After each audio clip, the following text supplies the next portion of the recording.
This is a Film Stories original podcast. Love this podcast? Support this show through the Acast supporter feature. It's up to you how much you give, and there's no regular commitment. Just hit the link in the show description to support now. My dad works in B2B marketing. He came by my school for career day and said he was a big ROAS man. Then he told everyone how much he loved calculating his return on ad spend. My friends still laugh at me to this day. Not everyone gets B2B, but with LinkedIn, you'll be able to reach people who do. Get a $100 credit on your next ad campaign. Go to linkedin.com/results to claim your credit. That's linkedin.com/results. Terms and conditions apply. LinkedIn, the place to be, to be. Hey, I'm Ryan Reynolds. At Mint Mobile, we like to do the opposite of what Big Wireless does. They charge you a lot. We charge you a little. So naturally, when they announced they'd be raising their prices due to inflation, we decided to deflate our prices due to not hating you.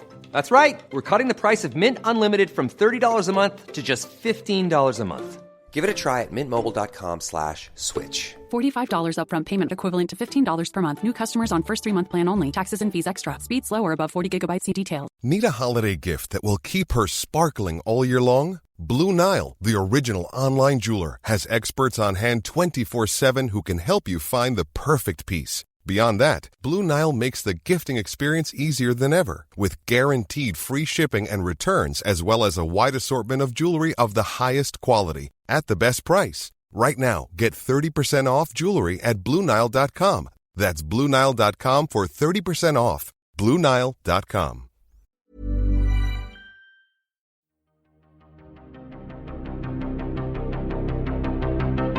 This is Writers on Film, the only podcast dedicated to books on cinema.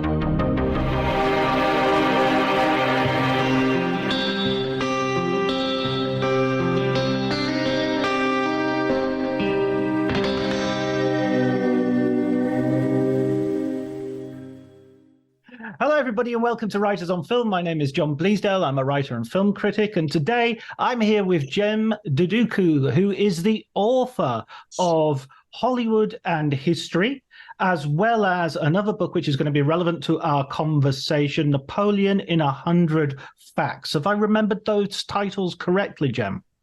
The second one's slightly different. It's Napoleonic Wars in 100 Facts. But yeah. Napoleonic Wars in 100 Facts. And we're here today the fact that I made a mistake was absolutely on purpose, because we're going to be talking about mistakes and whether they matter. So that was an absolutely postmodern self-referential thing that I've just done. And we're here to celebrate, to talk about, to criticize Ridley Scott's new film, his historical epic, or is it? Napoleon, starring Joaquin Phoenix, which is out everywhere at the moment worldwide, and is currently doing very well worldwide, a little bit less well domestically, though still, I think it's still doing pretty well. I mean, it's still number one at the box office. I think it just might not be quite tracking as high as they wanted it to. At the same time, it's also an Apple original film, and therefore, does it have to do that well in terms of its theatrical release? Because ultimately, its principal job is to drive subscribers to Apple. And personally, I think I'd probably pop for a monthly subscription to rewatch this whenever it drops on the platform. So it's probably done that job, at least as far as I'm concerned. So, Jem, as a historian, help me out here. I've read Andrew Roberts' biography of Napoleon. His, I think it's like three-volume biography. I've done European history at A level and was awarded a D for my efforts, even though I loved European history. I didn't manage to transfer that love into good essay writing. What was your reaction to the film? So I think what we're going to do here is talk about it. It is weird that if we were talking about, let's say, Ridley Scott's Alien, we would just purely talk about it as a piece of entertainment. But the moment you do a piece of history. And let's face it, Ridley Scott's done a load of history. His very first movie was set in the Napoleonic era with The Duelist, but then there's also Kingdom of Heaven. There's 1492. His previous movie was House of Gucci. So, he has taken various aspects of history, more recent, more ancient, throughout his entire filmic career, and it's really interesting that the conversation seems on this occasion to be more about the history, the facts, than rather, does it look good? Is it dramatic? Does it have a 3-act structure, etc., etc.? And he himself has kind of gone to war on this. And from my perspective, this has been a really hot topic. Just a brief aside, this year, as far as I'm concerned, there have been 3 big historical movies. There's been Oppenheimer, Killers of the Flower Moon, another Apple original movie, and this one now, Napoleon. And what I find interesting is, with Oppenheimer, people did take it more as just a drama, because everybody knows the atomic bomb was made, and there aren't enough people sitting there going, have they got the physics right? Because you really have to know your physics for it. And that made a load of money at the box office, and it was very well reviewed as well. So mission accomplished for everybody there. Killers of the Flower Moon is very much a historical story, but the problem there is it's such unknown history. You don't have endless amounts of books about the formation of the FBI or the Osage native peoples, etc. So people see it more as a drama. But with this, and what I've seen on my feed as a historian who sort of like interacts with other historians, Napoleon genuinely is one of those rock stars of history, like Julius Caesar or Queen Elizabeth I. He is so famous that even people who are, in essence, historically illiterate know something about him. And therefore, when one of his opening lines that Ridley Scott had when he was challenged about historical inaccuracy was "get a life," that's a very inflammatory remark. Also, I don't think it's particularly clever, because who do you think is going to be first in queue for a Napoleon movie? It's going to be the people who are interested in Napoleon and not 17-year-olds who are listening to grime music, So telling those people get a life, you don't want to put anybody off going to your movie ever. And I'm sure we'll go down this route a little bit further. But of course, it is being judged by these 2 different standards. Is it a good movie? And is it good history? So for the listeners, we had this conversation before we went online. We've been going backwards and forwards. So from the point of view of John, who is not necessarily immersed in all this stuff, forgetting about the film quality for a moment, what did you learn from the movie, in theory, about Napoleon's career? What his key moments were? So what did you take away about Napoleon the man and the era? Okay, so first of all, I'm not an absolute year zero. As I said, I have read some biographies. I have looked into his life, so I'm not completely naive. I recognized some stuff, but what I took away from it as a sort of new take was his kind of personality being much, much less alpha and much more epsilon, if you like. That he was, he seemed to be somebody who was kind of on the spectrum, and his success that he achieved was, there was an element that it felt like he was achieving the success partly because everybody around him were just less capable than him at just sort of plowing on ahead obstinately. There seemed to be a hole and he was there to fill it. It didn't feel, I missed from this. I don't know what to say in terms of learned. There were lots of big question marks when I was watching it, because I was thinking, did the Battle of Austerlitz actually, was there a bit that took place on a lake? I don't seem to remember that being, or river. I don't remember that. And that seems to be a huge moment. In fact, I think that's probably one of the most visually impressive moments of the film.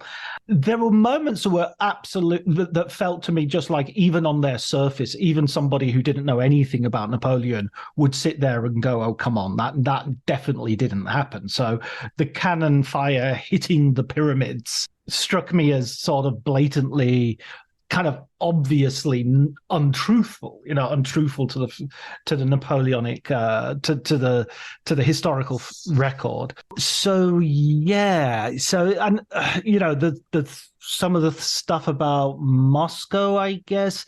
So I mean, I thought there were broad episodes that aligned with stuff that I knew about Napoleon, but it was much more in the detail that I was thinking, I'm not entirely sure I remember this being the situation. Although I did think some of that detail was very telling. Like, for instance, you often hear people refer to him putting down the sort of pro-royalist rebellion as a shot of grape.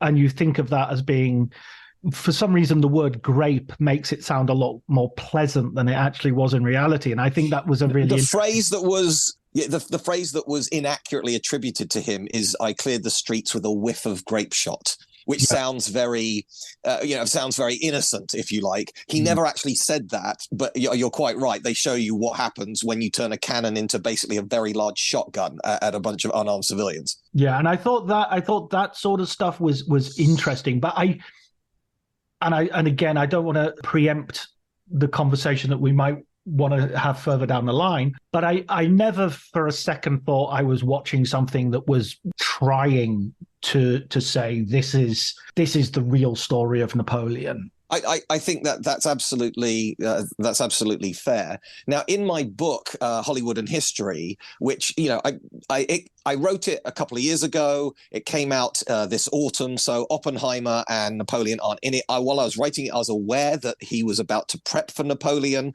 and Ridley Scott's in the book quite a lot for his various other historical movies. And this is the thing: if you look at all of his other historical movies, and I think he should have said this in the press. He should have said, I'm an entertainer first.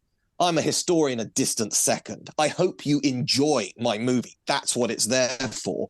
That would have been a much better answer than get a life. Or on another occasion, he used the line, the historians weren't there. What do they effing know about it? And it's sort of like, that is really disingenuous. You may be 85 years old, but you're not 285 years old. How did you find out about Napoleon, if not through history books? So, naughty. He is always an entertainer. I think you said in one of a sort of casual conversation on the podcast, he's never, it's always, some of his projects are more successful than others. I'm looking at you, White Squall. That's 2 hours of my life I'll never get back again. But, it's always good looking. And with Napoleon, there's so many visual cues to show. You mentioned the pyramids. You're absolutely right. That didn't happen.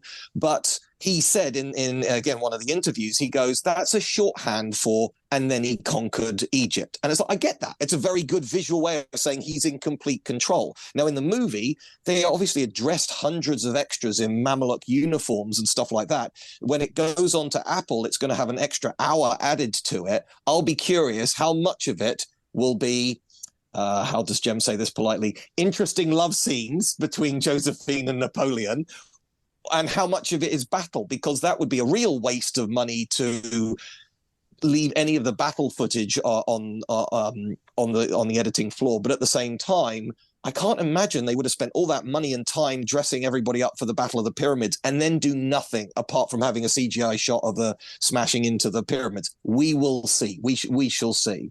But yeah, everything you've said, I absolutely agree with. I definitely walked out the cinema last night thinking, I'm looking forward to seeing the director's cut, because there's always this sense that you suspend your critical appreciation or otherwise with Ridley Scott, because there's a director's cut coming down the road at some point, which Kingdom of Heaven might be a lot better. Agreed. Or Blade Runner might be roughly the same, or The Counselor. I've not seen it, so I'm not sure what that is, if it makes much difference at all. I mean, the thing with battles is a little goes a long way. There's unless you're like Bondarchuk and you're going to make Waterloo or War and Peace. This is the Russian director who's, if you've not seen his films, they are by far the best representations of Napoleonic battles, simply because he uses the entire Ukrainian army to you know. I mean, when people say a cast of millions, I don't think Bondarchuk was far off having a cast of millions when he made his version of War and Peace, which is on YouTube, I think. So, I mean, if you've never seen it, my God, it's just an amazing piece of work. But don't watch it on your phone. You're going to lose the mass of it. You want to sort of like hook it up to the biggest flat screen TV you've got to get that sense of awe. Oh, absolutely. And if you can get a Blu-ray, I think Criterion did a Blu-ray, which is which would be the ideal way of watching it. But yeah, I mean, it's weird how repetitive battles can become, and how the film language of battles. So I was kind of interested in this, and I want to get your opinion on this, how un-Napoleonic the battles looked until Waterloo. You know, it was a lot of people sort of running at each other rather than sort of slow marching towards each other in squares. Look, I hear you with that. And to back you up on that, twice we see Napoleon lead cavalry charges. He didn't do that at all in his entire career.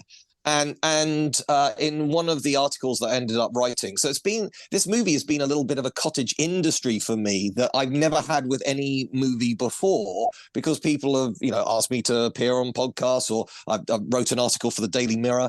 And so, it keeps coming up, and it's like, the thing I don't understand is the very first sort of conflict you see him in, which is absolutely true, is the Siege of Toulon in 1793. And in that battle is the only time he was in the thick of it, because he was a junior officer and he was leading this rather daring raid. And it's the only time he gets wounded in battle. He gets a bayonet through the thigh. And it's like, why not show that? If you want to make him an action man, that's the one time it's in the history books. And also having him leading cavalry charges fundamentally doesn't show you why he was a good general. You get generals like Alexander the Great or Richard the Lionheart, and what made them good generals is they were so fierce. And when they got into the thick of it, everybody went, okay, well, if he's doing it, let's get in as well. And it works. But Napoleon's one of these ones who treated the battles like a game of chess. So he needed to be up on the top of a hill. And, one of his genuine quotes is never interrupt an enemy while they're making a mistake. He would see that there was a gap in the forces, and it's like, send in the cavalry now. And then General Ney would go charging in with his cavalry. So the fact that, if all you know is this movie, it's like, well, he was brave.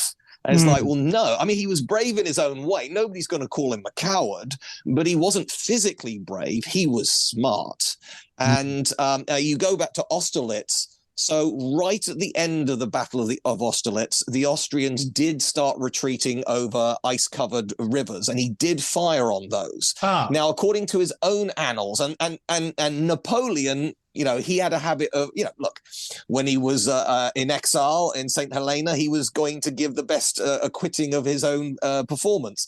But even he said 200 men died that way. If you see the movie, it looks like half the army died that way. Archaeologists have been on the battlefield. They haven't found any cannonballs. Most historians think maybe a dozen guys died that way. The reason why Austerlitz is considered his greatest moment is because the Austrians and the Russians were up on something called the Pratzen Heights. They were on the hill. And if you're on high up ground, that's the place you want to be. And Napoleon amazingly lured the entire army off into a dummy, and then went up onto the hill and completely outmaneuvered these two other emperors. It's also called the Battle of the Three Emperors. So that would have looked good. Scott absolutely could have, done that. But instead, as one historian said, Austerlitz was turned into a gotcha moment. Like, he's closed the trap door. Ha ha ha. It's a bit like the Battle of Endor in Return of the Jedi. It's a trap. It's like, well, no, that's doing a gross injustice to the skill he showed. And let's face it, the skill he shows is killing people. It's war. And I did like right at the end when they show you the casualties and say in total 3 million people died.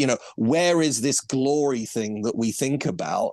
It was just about killing people. What right did France have to conquer Russia? None, except that he thought he could get away with it. This is not a noble endeavor. But I think most people kind of like the sort of bigger than life characters doing bigger than life things until you're actually in the army fighting their cause. Then you're just cannon fodder. So what do you feel we've already mentioned a couple now, so what do you feel were the major mistakes that the film gets wrong, and what were the things that the film got right?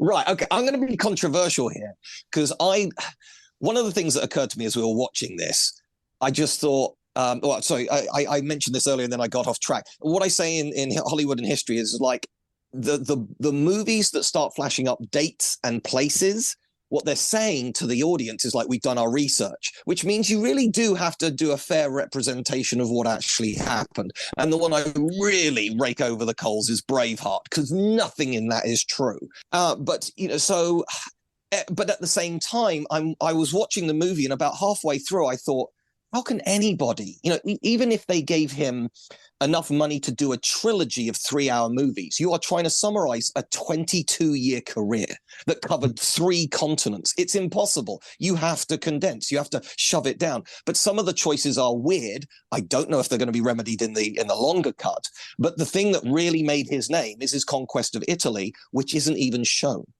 Now, the affair with the cavalry officer, that actually started while he was in Italy. And what I liked about the movie is the dynamic between, you might find this weird, but Josephine and Napoleon, because at least for the first half of their relationship, she was absolutely in control. Now, what they got wrong in the movie, and we had this conversation the last time I was on, actors are the age they are, okay? And they decided to not de-age them or anything like that, which is the right way to go, so you can actually see their faces rather than digitization, fair enough. But Joaquin Phoenix is the same age as Napoleon at Waterloo. He's the same age as the guy at the end of his career. They picked Vanessa Kirby to play Josephine. So Vanessa Kirby is 14 years younger than Joaquin Phoenix. Josephine was 10 years older than Napoleon. So we're off by a quarter of a century. Mm-hmm. And it kind of makes sense that this 23-year-old guy at the beginning of his career is kind of he's naive, he's completely innocent. I think he's been with one woman in his entire life, and Josephine has had to survive through the French Revolution by using her feminine charms. She knows how to use it, and she uses it on Napoleon, and he is completely outclassed.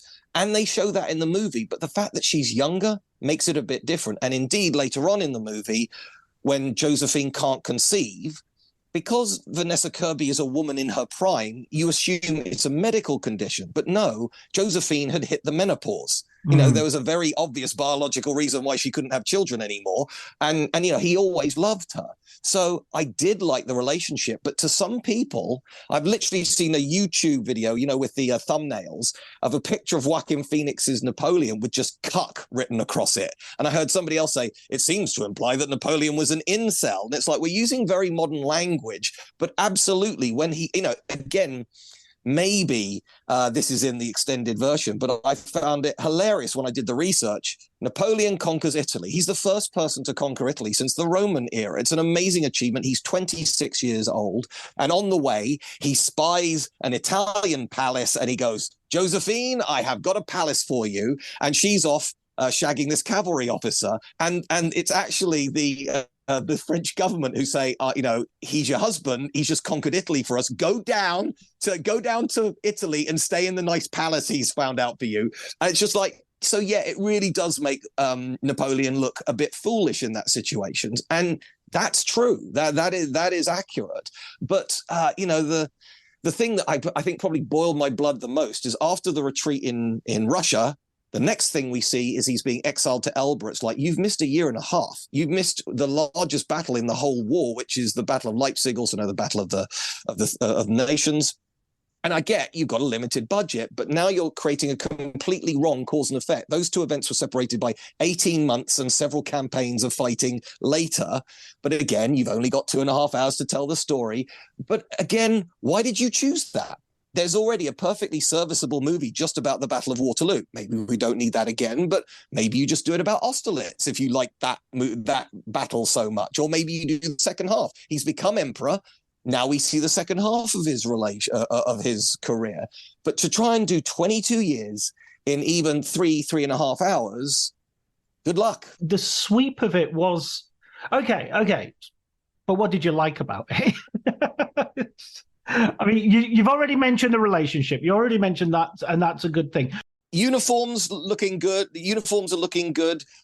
Waterloo is completely wrong, and again, this actually it sort of insults Wellington. The key thing about the Battle of Waterloo is Wellington knew that Napoleon knew how to use his artillery. He's an ex-artillery officer, and so where all the Allied forces were, apart from the Prussians, was on a reverse side of a slope. So he protected, let's say, 80% of his army behind the crest of a hill. Whereas in the movie, you see him being pounded like it's World War I. And it's like, how much can the British redcoats take before they break? And that's just not what happened. But did I feel the sweep of Waterloo? Did I get a little bit misty-eyed as they go into the anti-cavalry infantry squares with the Union Jacks hanging in the middle, the standards hanging in the middle? I mean, that, you have to be a pretty stone-faced Englishman to not feel a little bit of sort of like patriotism swelling at that point. It looked great. By the way, because I know you like my stuff about rifles and things like that. Although the British did have riflemen in the Napoleonic era, none of those rifles were that accurate, and nobody used scope sights. Those scope sights came in a generation later, and we have the hat from the Battle of Waterloo, no hole in it from a sniper. Yeah, I felt that was a bit inconsistent. That felt like something that had been, as you say, that it felt incomplete to me. I was expecting that scene when he got his hat shot, that Wellington would turn and say, "Arrest that man. I want him, he should be on a gibbet by the, and we would see something of Wellington sort of like a hatred of his own army, and that, contempt, not hatred, but contempt of his own army of like, the most important thing is you do what I tell you, not that you take a pot shot at the other generals and, And also it's called Napoleon. So what do I like? But so it's called Napoleon, and it genuinely is about Napoleon. Now, that is to the detriment that he had some really competent generals and marshals underneath him. I have got no idea, apart from Dumas, who's the black one. The other ones, I don't know which one is Bernadotte or Soult or Ney or whatever. I had no idea who they were. There were various guys preening around in the background, but it says it on the tin. This is about Napoleon, and the movie absolutely is about Napoleon. Yeah, they sort of bigged up his family, didn't they? And I'd always got the feeling that there was actually quite a lot of rivalry between the marshals and the family, because the marshals were getting there on bravery and elan, and his brothers were getting there just because they were members of his family. It was just like, oh, the Memphis Mafia following Elvis around. I mean, I don't think it necessarily detracts from a person in a portrait if you include people around them. In fact, I think that sort of disempowers him as a character, in that he seems very isolated. He seems to spend a lot of his time in empty rooms, and this guy's a huge leader, and he's got to be the smartest man in the room in a lot of different rooms, in a lot of different situations, and you never really got the sense of that. There was one great scene where he'd come back to Paris and somebody starts talking to him and he goes, shush, I've just come back, I've found out this has happened, and now I've found out my wife is a slut. So and he just sort of dominates the room in a way like, I don't care about your opinions. My situation is much more important than yours.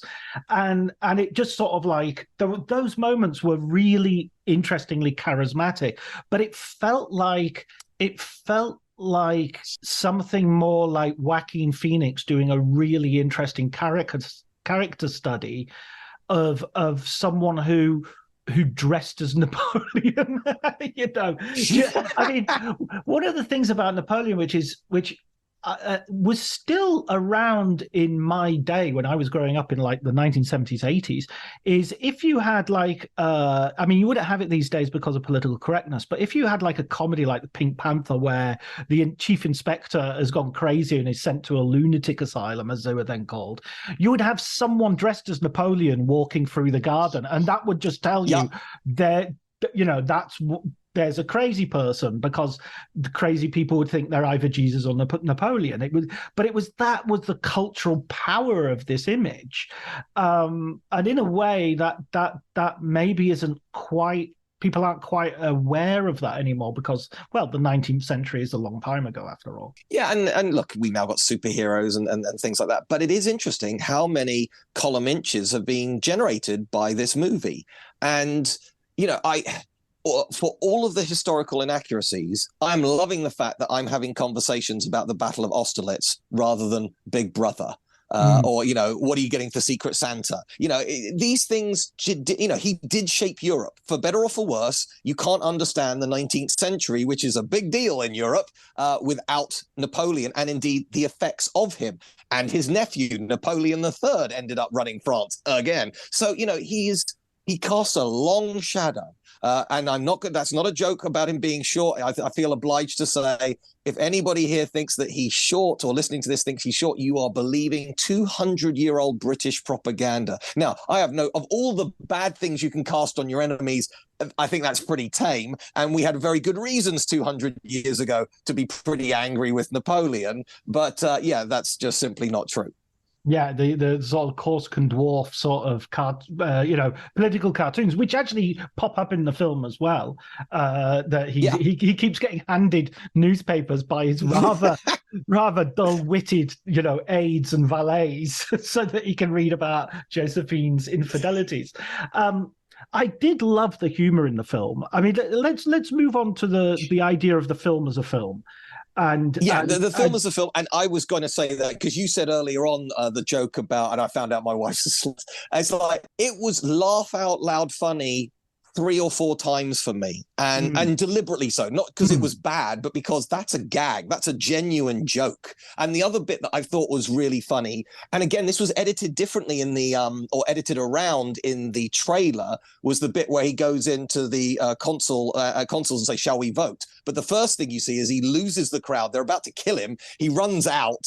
Him and his brother prat around and go, "Come on, everyone back in." And then he goes, "Now shall we vote?" And that was genuinely funny. The great line to the British ambassador, you all think you're so great because you've got boats. And I've heard some people say that's a terrible line. It's like, that's a joke. If you can't tell that was meant to get a laugh, not just a badly written line, shame on you, So, it was funnier than I think any historical epic I've ever seen before. It also concentrated on the private life of the person more than any other one I've seen before.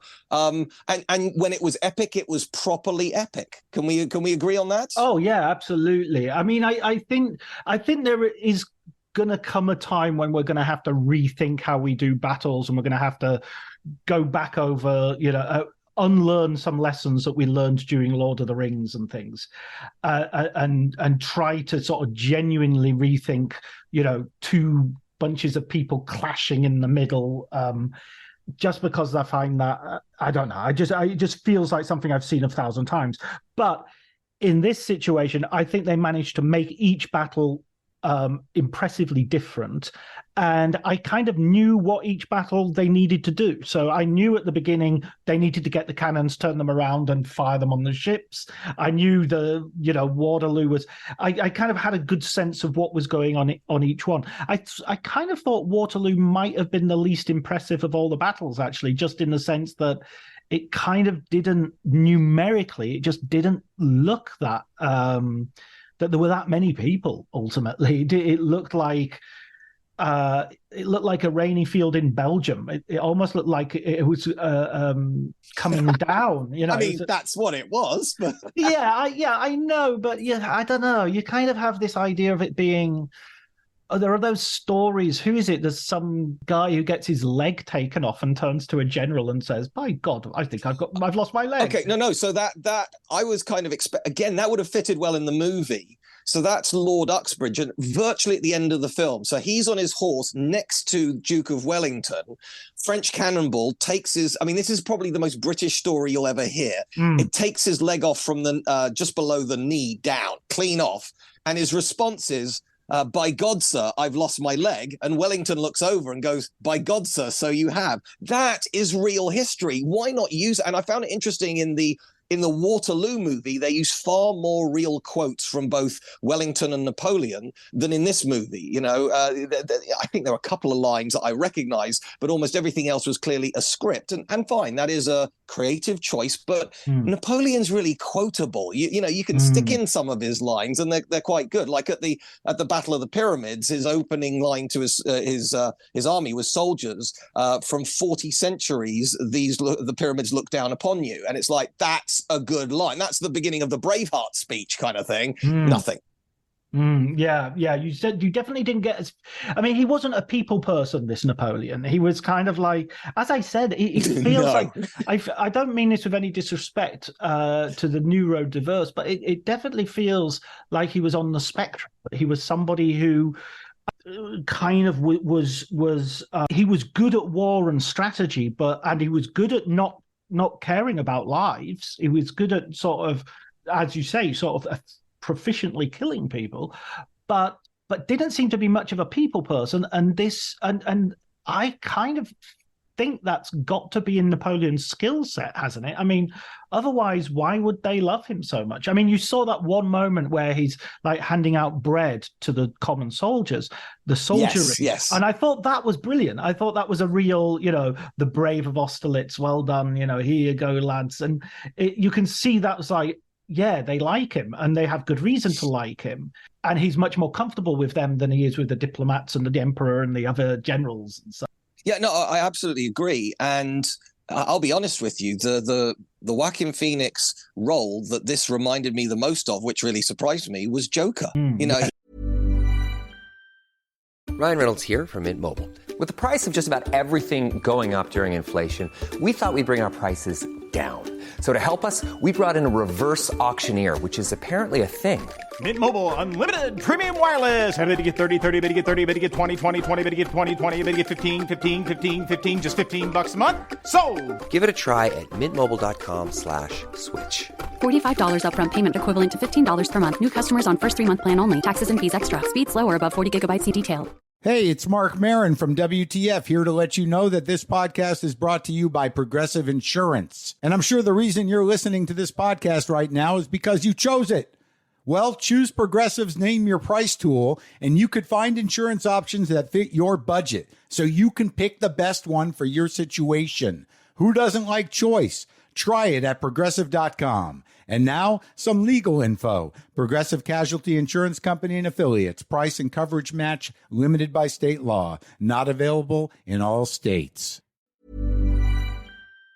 He's almost on the outside of society looking in. He's kind of guessing what he has to do in these situations. And again, about the funny, every single love scene between him and Josephine was hilarious and awkward and awful. Whereas the scene she has with the cavalry officer is shot in the way you would expect a historical epic to be. It was kind of sensual and romantic. He's just plowing a field, says Jem politely. Okay, I don't want to lose you to lose your clean rating or anything, but yeah, every time I actually chuckled. I mean, what do you think? Do you think that there was a little, because you keep using the term neurodiverse, which obviously the Joker character he was going for as well. Could you see an element of that there? Oh yeah, no, without a doubt. And I mean, his approach to her, I thought was brilliant. I really, really rated that. I really thought the romance in this, not the romance is the wrong word, because it's kind of, in fact, that's the way I think I would look at this most profitably or most rewardingly is this film is very anti a lot of stuff generically. I think it's kind of anti-epic. I mean, it does do size, but is it really epic? I mean, it's big, but it's not epic. So I think that might be why you don't have these. This is a film which is against the big man of history idea. But I'm not necessarily sure it's epic, which has an idea of exalting a moment in history or exalting a person. Napoleon, one of the reasons he's popular is kind of because of this big man in history the big man of history who makes all these decisions and, as you say, molds Europe into a shape of his desire.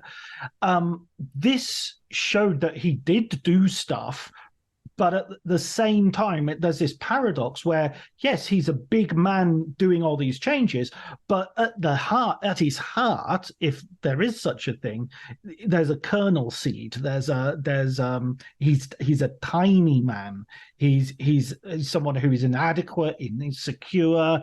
He's a doofus. He can't get down some stairs without falling over at one point. He's sticking his fingers in his ears so he doesn't hear the artillery go off. He's a mama's boy. There's all this sort of fragility to him, and so what if you give him the famous speech and make him into a Mel Gibson character, then that's goes against what I think Scott is trying to do here. I hear you on that, and I would broadly agree. I think that, and what I found fascinating, because he was, let's be blunt, he was such a loser in his private life. It therefore was a brilliant juxtaposition that he was the most feared man in Europe. And then you see how competent he is at something like and cold at something like the Battle of Austerlitz. I liked that juxtaposition. But what I find interesting is how edgy the French have been about this and said, this is all just British propaganda. They're showing him blah, blah, blah, blah, blah. But it's worth reminding you that, France banned Paths of Glory for like 20 years. All right. And that's not even, yes, some people were shot for cowardice in World War I. This is not a specific incident. The characters are all made up. And that was still enough for France to go, we're banning this for decades. And it's like, so how would you do it? And the thing is that every time they've portrayed Napoleon, they've portrayed him as a fluent French speaker, basically a Frenchman. It's like, he's Corsican. His first language was Italian. He was teased in military academy for having this thick Italian accent. He was born the same year Genoa gave France Corsica. He in no way grew up feeling, vive la revolution, etc. And Napoleonic Bonaparte. Yeah, beautiful boy. Yeah, it's not French. So I did like that juxtaposition. I think you might have been able to give him a speech somewhere, because again, he's competent at this, but it's almost like saying he knows how to communicate to men. He's got no idea how to communicate with women, and doesn't even know what he wants in life. But this thing about this fragility, it's there. If you want to read the papers now, maybe the French feel it's way overdone, and this is the direction that Joaquin Phoenix clearly wanted to go.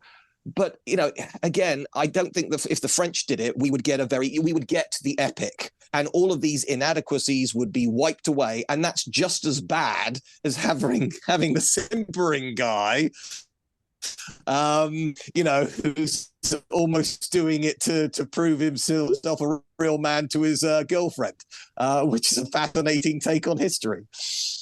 Yeah, but I mean, I love that idea as well, that if he'd been born like a few months earlier, he would never have been able to have the career he did in the French military, because he wouldn't have been born in France. It literally would have been Italian. So it was one of those fortuitous moments that happen sometimes in history. Or unfortuitous, depending on your, there's nothing about the Peninsular War. There's nothing about Spain. There's nothing about, as you say, Italy and Venice. So, I don't have a problem with that. I have no problem whatsoever. David Lean doesn't do the whole of T.E. Lawrence's life. He just does an episode, which is interesting. I think you can pick and choose, and you can do things artistically. Also, I think that idea of let's go against this idea that a little man with certain insecurities and fragility can have disastrous effects on the world speaks very much to our contemporary political situation. So there is a sense absolutely. This is a film which is, yes, it's set from 1789 to 1815, 1820 when he died. When did I Napoleon think it's die? 21, but yeah, I mean, yeah. it doesn't. Yeah, it's after the war, but not by much. Yeah. I think it's 6 years later or something, so that would make it 21. There is the sense that that this is looking at the populist leaders of today and saying, look, these guys exude this idea of strength and of aggression and of hostility, and but they're doing it from a point of weakness, and they're not doing it for the good of the world. I mean, there's a great speech that he has to one of the diplomats where he's talking about, I'm a man of peace. No one can bring peace to Europe except me. I'm the one who's going to bring peace. And it's like, you're the main warmonger here. Yeah, and it is interesting if you look at it. His you got Talleyrand, who is his foreign secretary, basically, who was a genius diplomat.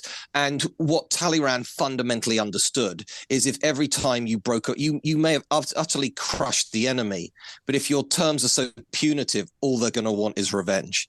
And in an amazing way, Napoleon unified Europe like nobody else has in the whole of history. And so if you want to get a little bit historical for a moment, Waterloo was where he finally met his match. But but people have said it was a very close run thing. There were ways that he could have won it, which is true, but it's irrelevant, because if he had beaten Wellington, the Austrians and the rest of the Prussian army and the Russians were on their way. He had run out. He had angered all of Europe, and he had less of men every single time he fought. He was done. He was absolutely done. He shouldn't have come back, but he was gonna, because he was Napoleon. And so, yeah, it is sort of quite telling about he didn't know when to quit and yada yada yada, and he didn't necessarily listen to the people around him. His marshals he picked because of their skill. In Britain, there was still an awful lot of, you've got enough money to buy a captaincy in the army. That's not the best way to run an army, or indeed, you're Lord Liverpool, so you can now become, a general. So there were.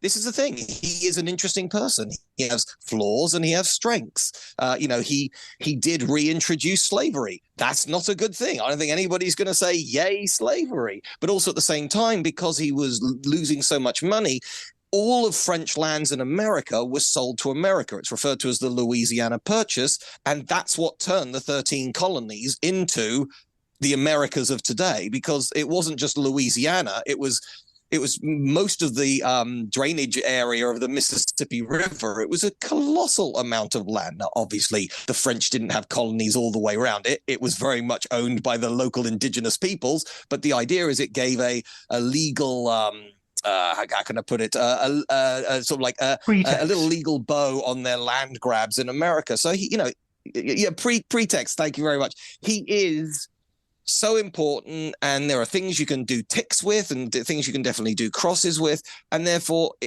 I actually quite liked the fact that this was a multi-layered Napoleon that we saw in this movie. But going back to, fundamentally saying, let's talk about the film a bit more, what I found interesting is after seeing it, my family went, what do you think, Dad? And I told them all about it. And I just realized, it's like, shall we all go and see it on the weekend? It's like, no, I'm fine. I can wait till it's on Apple and I can see the longer version. Whereas when I saw Gladiator, which has loads of historical inaccuracies in it, but it's also one of my favorite films. It is just an amazing piece of cinema. I saw that twice in the same week when it first came out, because it's like, this is amazing. I want to experience this again. But with Napoleon, it's a good, competent film. I'd give it 3.5 stars personally. I don't know what you would think, but he's trying to cram so much in. I feel like I'm getting the greatest hits, and even the greatest hits are covers. I was asked recently by another internet site to do a sort of top 5 of Ridley Scott, and I found that after I did like Alien, Blade Runner, there was a long pause. I love Alien and Blade Runner. I think they're two. Didn't Gladiator jump in there? I think. Well, this is my point. This is the point I would make. Is I think he's a brilliant director of 4-star movies. I think the Alien and Blade Runner are his masterpieces, and then he's made a big sack of 4-star movies, all of which are really good, but most of which I don't necessarily love. So I think The Last Duel, I think I gave The Last Duel 5 stars when I reviewed it, but it's a little bit different reviewing it and sort of, putting it in your sort of all-time greats or whatever. The Last Duel, interestingly enough as well, I think is almost like his Rosetta Stone also has a Napoleonic origin. Yes. Yeah. And I loved him standing on the box to look at the pharaoh. I thought that was really, really well done. Yeah, the one comment about shortness, which I'll let pass. Okay, yeah, fair but enough. It wasn't even really about shortness. It was just about this guy's in a casket, and I want to look at him face to face. The Last Duel strikes me as being like a Rosetta Stone for Ridley Scott's idea of history generally, which is I want to sort of go behind the scenes. I want to show you how a Colosseum worked with this sort of modern sensibility, with this sort of like, it's like a celebrity, it's like violent entertainment.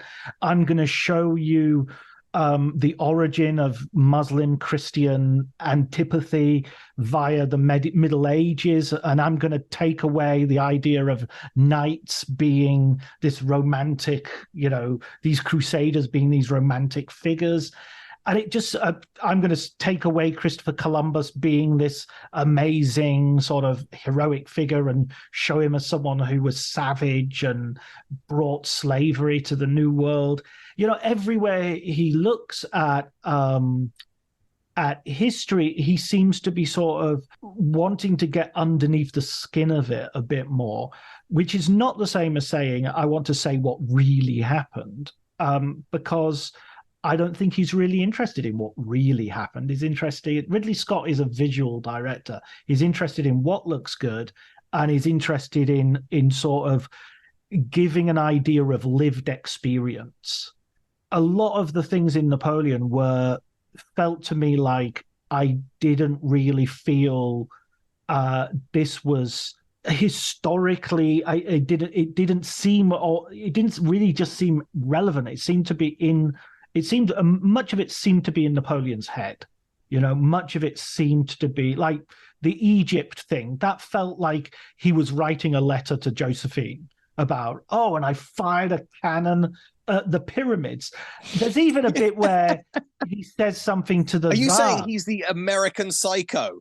That it's all in the head, basically. Well, that wouldn't be a bad reading. There's a bit where he's talking to the Tsar and he says, and I said to the French, I said to the British, yes, you lack honor and you lack money, and we both see in each other. And the Tsar says, oh, wait a minute, that's a saying. We have that saying. You didn't actually say that. It's a saying. And he's like, oh, well, whatever. We can both agree we hate the British.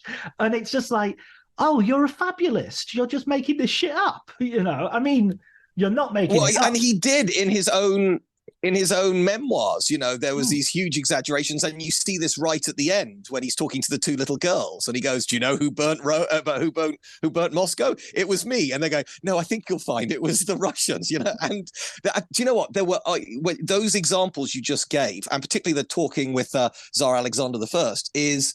Okay, it's another weird. We've gone down a rabbit hole here. Okay, yeah. We've compared him to the Joker. We've compared American Psycho. I'm going to do the worst one here. There were moments where he reminded me of. Let's see if you know this reference. Arnold Rimmer from Red Dwarf. Oh yes, yeah, I remember. Yeah, I remember Red Dwarf definitely. Yeah, and sort of like the pompousness and the way Rimmer in his own head thinks he's amazing, and everyone else just thinks he's an utter loser. And yeah, so it's not often that you get Joker, Rimmer, and Napoleon all in the same mix, but that was my experience of it anyway. Absolutely. Even when the daughter of Josephine comes round to get a sword, who, by the way, I thought was a boy at the beginning when she came round. That was a boy. Was it? Because she turns up later as a girl.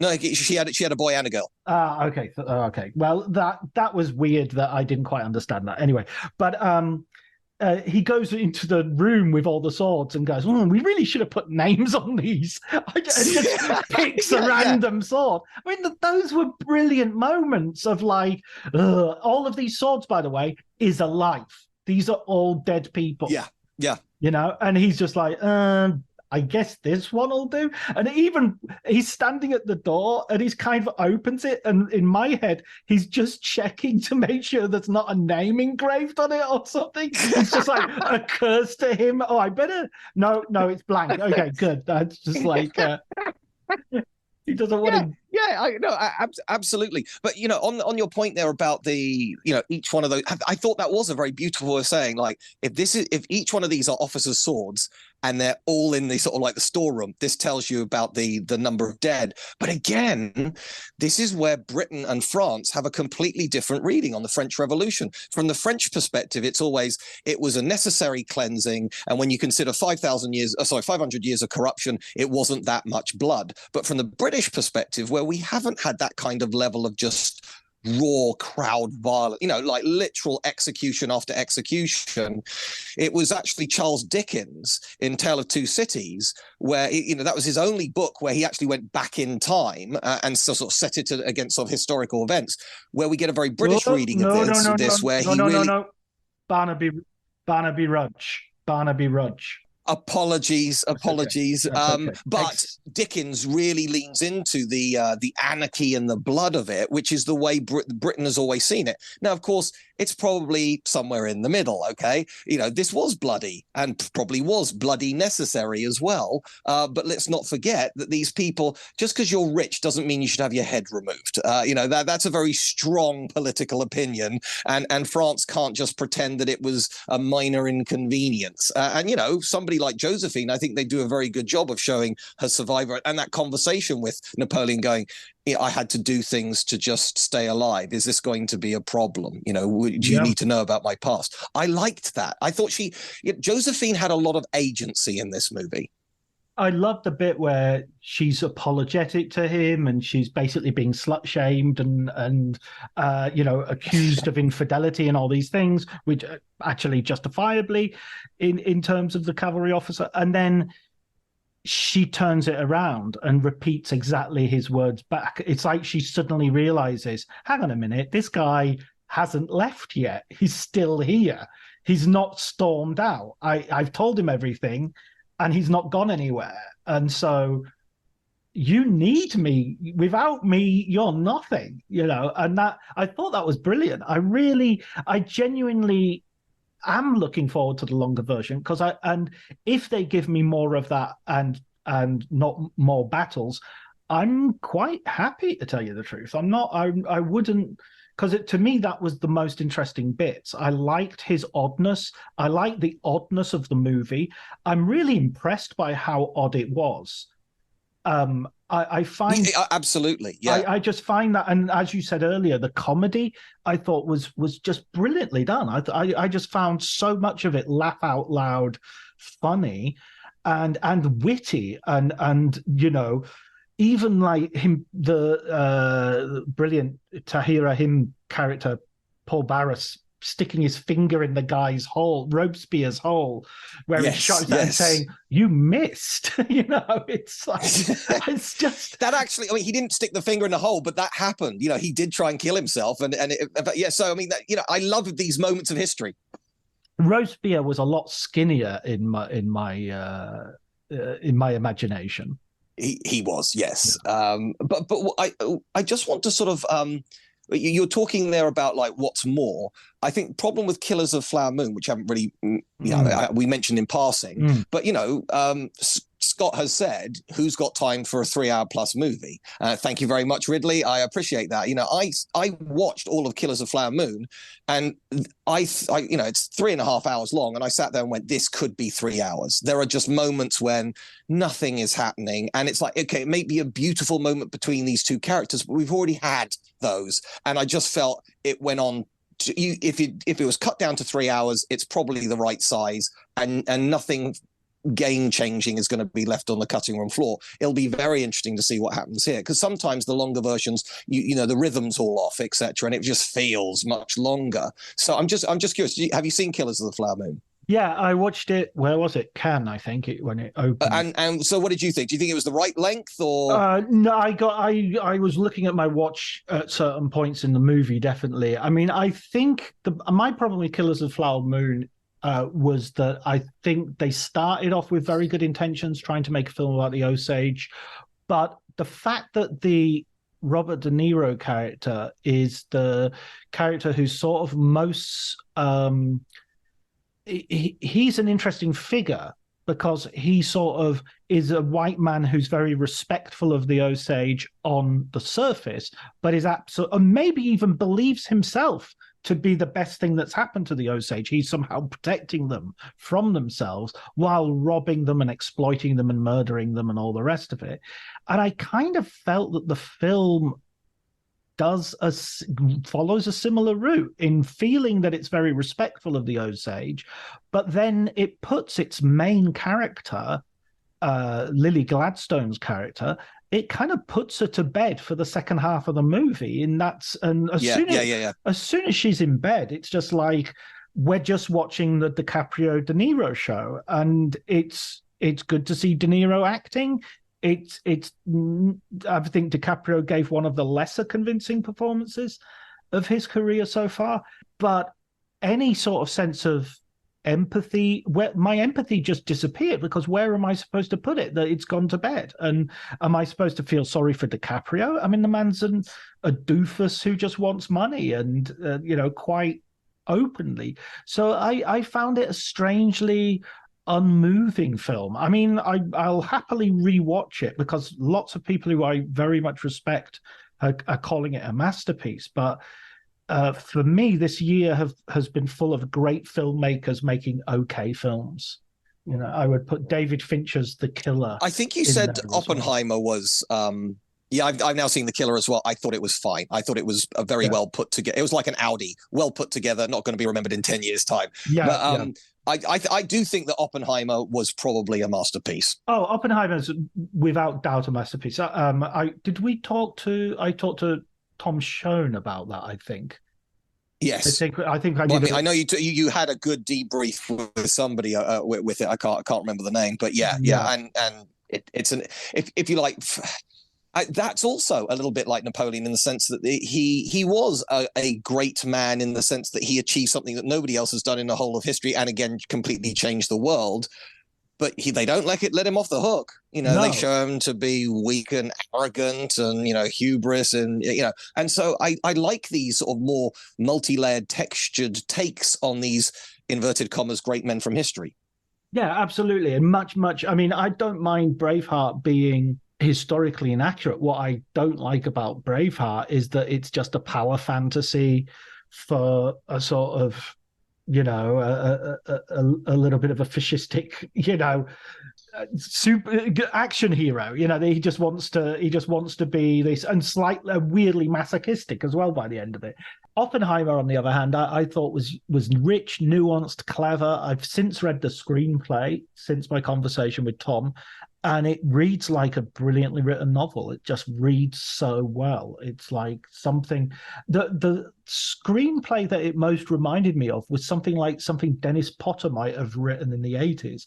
Very fluid, very, you know what I mean? It doesn't worry about scene changes. It breaks things down. Scenes can be long, scenes can be a mere moment, and it's so confident in that. And when I heard that Christopher Nolan was being considered for the Bond, I was like, no, don't do it. You're too good. You should be making, Oppenheimer, Interstellar, even if you want to make your Bond movie, make another Tenet, make something that for all its flaws is still original, has still something going on which you haven't seen anywhere else.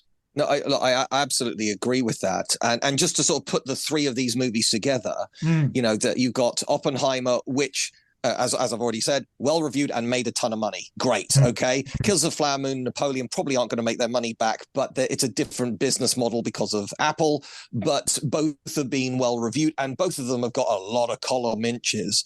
And then at the same time this year, we've had flop after flop of superhero movies. So Hollywood is, if it's one thing, it's predictable, and it likes to follow trends, and hopefully what this will lead to is like people are a little bit sick of spandex. Maybe we should do somebody else from history. I don't know who it is. I don't know what they would be doing, but I would, it's been a long time since we've seen this level of interest and this level of effort put into historical movies. And even if they're flawed, because it has, there is this argument from some filmmakers. It's like, look, I'm making a piece of entertainment. If you want to learn more, read a history book. And it's like, but I have been pestered a lot this week about, so what is true, Jem, about Napoleon and things like that. And that can only be a good, I'm not saying I'm the big owner of Napoleon. There are far greater writers out there and historians than me, but at least we're being asked the questions again, as opposed to who do you think is going to win Big Brother, or have you seen Hulk 3 or whatever. And yeah, I mean, history is everything. And something like Killers of the Flower Moon, I do think it's too long. I think all the performances are great. It's not a perfect film, but I think it's an awesome film, and Scorsese, if he was to die tomorrow, that would be a great one to go out on. But it's an example of showing some history, which isn't just white men in like togas or medieval armor. History has broadened its scope, and we're all the better for it. Yeah, I totally agree. I just want to pick up one final point before we close this off. We're talking about films in terms of story, character acting, all that sort of stuff. But I just like to also point out production design, because if you look at Killers from the Flower Moon, it was designed by Jack Fisk, who did There Will Be Blood. He did a whole bunch of films which were a whole bunch of Terrence Malick movies, obviously, my area of interest. And I think the look of the town when they first come into it is great. I think the look of Napoleon in certain moments is really well done. And I think Oppenheimer perhaps is the best of all in terms of really recreating a sense of place in a way that we sometimes, especially with CGI being so commonly used, we get these sort of virtual backgrounds, and it's like, I mean, Napoleon suffered a little bit from that I think in 10, 15 years, you'll rewatch Napoleon and go, yikes, when it comes to Waterloo or Austerlitz or something. But can I just add to that? Yeah. Because I do enough of these sorts of things and visit enough of these places. I love the fact that Blenheim Palace, and so basically for all the human beings, they're in front of real stone and that will look fine. But Blenheim Palace was repurposed into the Kremlin. So basically from the roof up, that's all digital matte painting. And it's like, okay, well done for using half of a stately home. Good stuff, guys. Yeah. Well, Moscow is actually the kind of one of the most, this is Narnia or somewhere? Where are we? It's sort of... Yeah. He did go to war with the Ice Queen. Didn't you know that? I always loved that battle that he did just before Moscow, just 200 miles. Borodino, where he held his men sort of in front of the Russian artillery for way too long, and even though he won the battle, he won it with a massive loss of life on his own part. But yeah, just to give you one of these sort of like little historian things, there is a pretty compelling argument that Napoleon was better when he had less troops. Austerlitz was like his peak. And again, he was outnumbered at Austerlitz. But the bigger the battle, like Waterloo, like Borodino, like the Battle of the Nations at Leipzig, Borodino was basically just two massive armies smashing into each other. There wasn't a lot of subtlety or maneuver.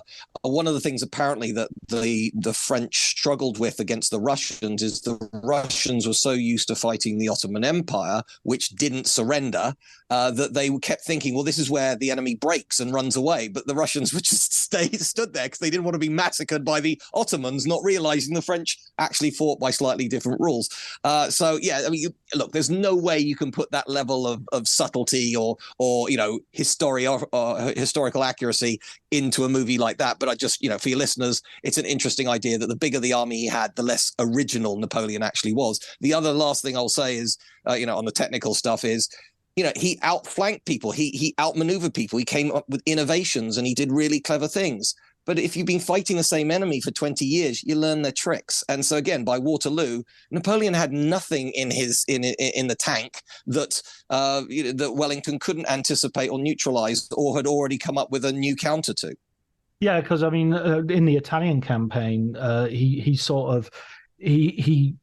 scared everybody with how fast he could go because they didn't have provisions. They just lived off the land, which then Wellington did when he was fighting the Peninsular War. And it was sort of like Jurgen Klopp and Pep Guardiola learning from each other. Yeah, let's throw football in there as well. Why not? Why not?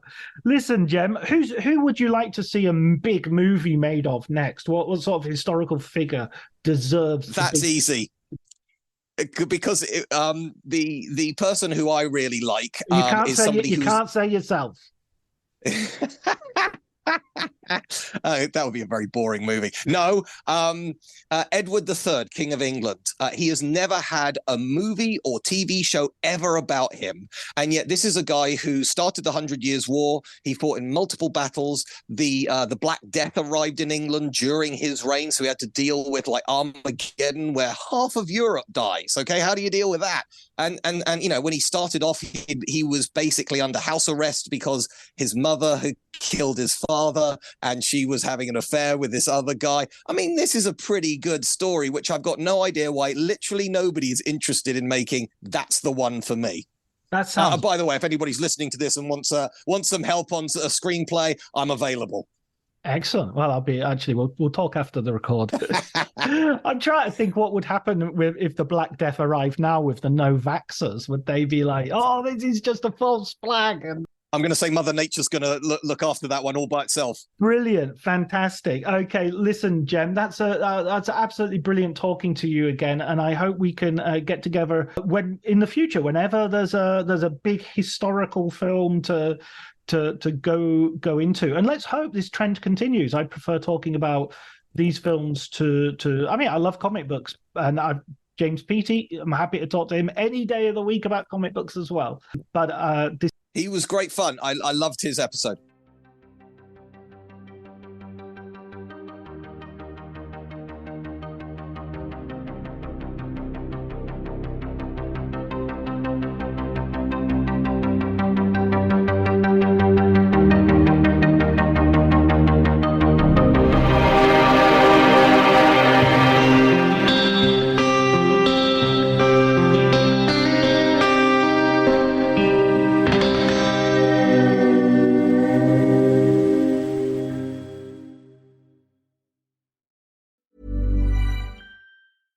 If there's one thing that my family and friends know me for, it's being an amazing gift giver. I owe it all to Celebrations Passport from 1-800-Flowers.com, my one-stop shopping site that has amazing gifts for every occasion. With Celebrations Passport, I get free shipping on thousands of amazing gifts. And the more gifts I give, the more perks and rewards I earn. To learn more and take your gift giving to the next level, visit 1-800-Flowers.com/ACAST. That's 1-800-Flowers.com/ACAST. This episode is brought to you by Progressive Insurance. Do you ever find yourself playing the budgeting game? Well, with the Name Your Price tool from Progressive, you can find options that fit your budget and potentially lower your bills. Try it at Progressive.com. Progressive Casualty Insurance Company and Affiliates. Price and coverage match limited by state law. Not available in all states. My dad works in B2B marketing. He came by my school for career day and said he was a big ROAS man. Then he told everyone how much he loved calculating his return on ad spend. My friends still laugh at me to this day. Not everyone gets B2B, but with LinkedIn, you'll be able to reach people who do. Get $100 credit on your next ad campaign. Go to linkedin.com/results to claim your credit. That's linkedin.com/results. Terms and conditions apply. LinkedIn, the place to be, to be.